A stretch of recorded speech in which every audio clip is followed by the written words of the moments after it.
Olá, para você que está assistindo esse vídeo. Este vídeo é uma introdução à nossa casa de Padilha. Essa egrégora maravilhosa desta grande rainha.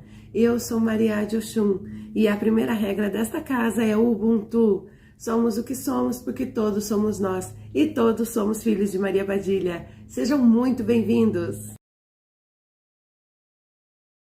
Olá!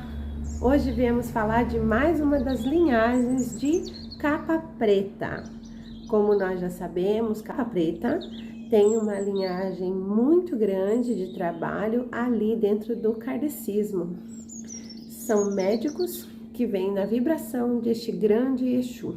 A se pensar que já conhecemos de capa preta, né? A parte química, física, a metafísica quântica, espaço-tempo, espaço linear, e ele fala muito das sinapses neurais. Então a gente vê mesmo que vários médicos, passagens ali com as vibrações dessa linhagem. Hoje a gente vai falar da primeira encarnação que se tem conhecimento de Dr. André Luiz. Esse era um grande médico que vivia ali pela região do Mato Grosso, aqui no Brasil. E ele era um médico muito conhecido na cidade, um tanto quanto orgulhoso. Por ter estudado fora e também por ter vindo de uma família muito rígida, então ele teve que procurar assim, informações para entender aquilo pelo qual propósito ele se dispunha a buscar. Veja que interessante. Segundo relatos, esse médico tinha a sua esposa e teve somente um filho. E este filho de André Luiz trazia uma questão de autismo e também mais uma síndrome. E a busca inconstante de André Luiz, então, era curá-lo. Mas como ele tinha toda uma posição política a zelar também, era aquele tempo que existia ainda o escravagismo, acredito eu que haviam as pestes, então ele também era um cientista à busca de algo mais. Conta-se também que ele passava pouquíssimo tempo na casa dele. E imagine vocês que quando ele chegava, então ele se deparava com aquela situação insoluta do seu filho. Hoje a gente tem alguns remédios aí não suficientes e tratamentos da medicina aí para as crises neurais, que não é nada fácil. André Luiz, ele andou em vários países, então aquelas embarcações era tudo de navio, demorava demais, importando também soluções de testes para que tentar chegar ali a algum diagnóstico comum. E claro que esse filho dele acabou morrendo muito jovem, sabe? E ele não aceitou muito bem aquilo. Então ele começou a trabalhar cada vez mais e se fechar cada vez mais, para tudo e para todos. Aos que acompanhavam ali a vida dele, no dia a dia, dizem que ele era de um extremo mau humor. Acredito eu que rancoroso, até mesmo pela frustração de uma busca por aquilo que não conseguiu encontrar. Conseguiu até algumas coisas paliativas, mas nada que pudesse amenizar ali o sofrimento do seu filho.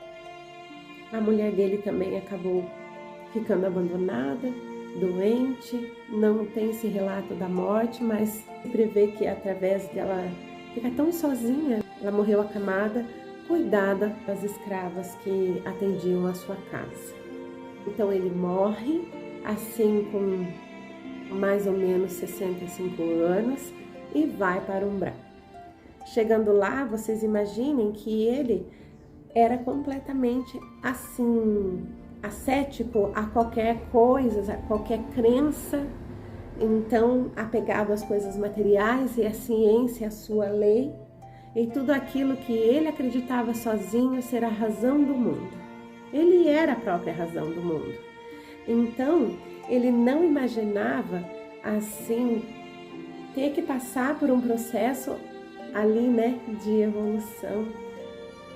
E isso leva muitas marcas nesse espaço, aonde também há relatos, né, de que lá no Umbral há muitos hospitais de recuperação. E ele, imagine sair daqui médico e entrar lá paciente.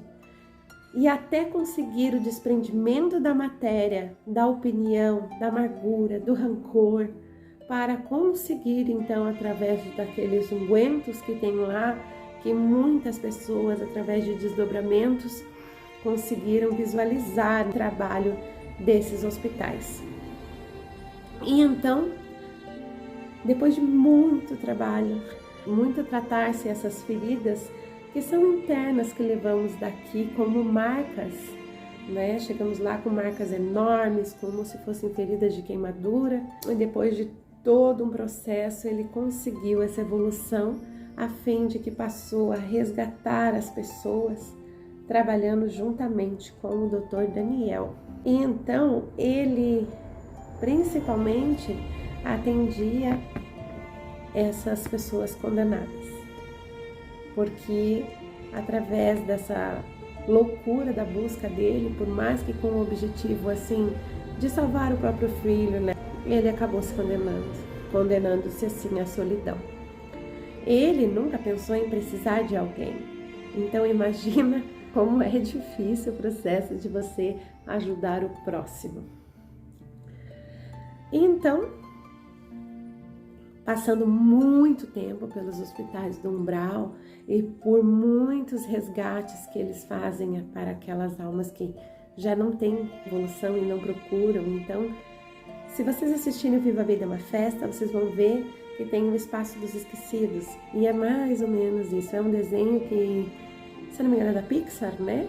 Então, eles mostram bastante essa situação do umbral, dos hospitais, do processo, assim, para a transição espiritual. Então, esse é o relato de uma nova encarnação de André Luiz aqui novamente no Brasil. Agora, em 1879, ele vem na pessoa de um grande cientista. Esse moço era bacteriologista, infectologista, médico, e era um médico sanitarista. Então, ele era atuante na saúde pública. Veja que interessante, porque vem já nessa coisa de ajudar o próximo, né? Que André Luiz dedicou-se na forma da comunicação espiritual em auxílio à caridade com uma lição repetitiva. Eu vou estar falando disso para vocês mais para frente. Através de suas descobertas, esse cientista conseguiu o Prêmio de Ciências Naturais da América Latina. Estamos falando de Carlos Chagas. Carlos Chagas descobriu o protozoário da malária. Essa doença de malária ali, principalmente no Amazonas, ela é gravíssima. Também o Trypanosoma cruzi, que vem a ser o parasita da doença de Chagas, que é transmitida através do bicho barbeiro. Carlos Chagas era mineiro. Nesses lugares que são secos, bastante calor, é aonde esse bicho barbeiro costuma se proliferar. E veja que interessante que, apesar dele ser um médico muito estudado, ele veio para o proletariado, ou seja, para as pessoas assim mais humildes e que não tinham acesso realmente a um privilégio de saúde, porque em 1879 ali até 1934, que foi o tempo que ele passou por essa terra, o acesso de saúde já era limitadíssimo. E então, quem dirá aquelas pessoas mais humildes? Então veja que interessante, porque além da preocupação com a ajuda ao próximo e atendendo o proletariado, como eu falei, ele atendia doenças de grande demanda, que precisam assim de vacinação. Então, Carlos Chagas vem evitando aí grandes epidemias, ou seja, para que não se alastrassem aquelas doenças, apesar que a malária matou e mata muita gente ainda até os dias de hoje. Então, nós estamos falando de duas passagens de André Luiz pela Terra. Vou dar sequência em um segundo vídeo, para que não fique muito comprido esse daqui, tá bom? Aí nós vamos continuar falando agora da passagem como espírito e comunicação em psicografia de Dr. André Luiz. Espero que vocês tenham gostado desse vídeo. Um axé de Casa de Padilha. Até o próximo!